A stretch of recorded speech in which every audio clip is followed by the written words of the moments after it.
أجد مفرا مما كان مني ولا مفزا أتوجه إليه في أمري غير قبولك عذري وإدخالك إياي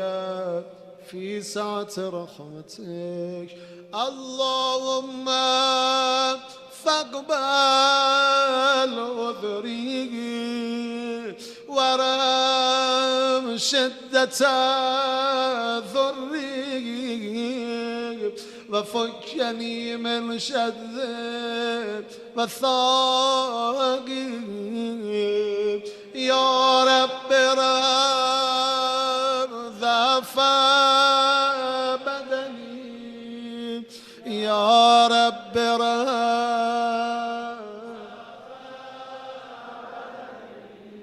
يا رب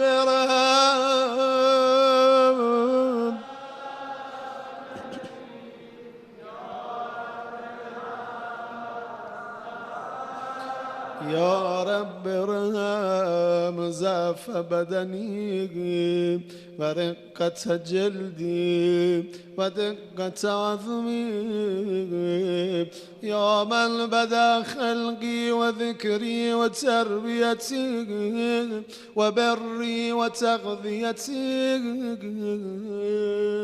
هبني لابتداء كرمك وسالف برك بي يا إلهي وسيدي وربي أتراك معذبي بنارك بعد توحيدك وبعد من طوى عليه قلبي من معرفتك وليج به لساني من ذكرك واعتقده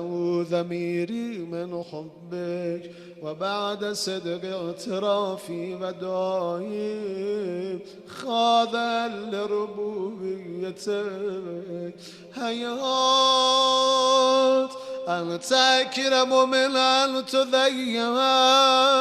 من ربيت أو تبعد من أدليت أو تشرد من أوبيت أو تسلم إلى البلاء من كفيته ورحمته وليت شعري يا سيدي وإلهي ومولاي أتسلط النار على وجوه خرت لعظمتك ساجدا وعلى ألسن التقت بتوحيدك صادقا وبشكرك مادها وعلى قلوب اعترفت بإلهيتك محققا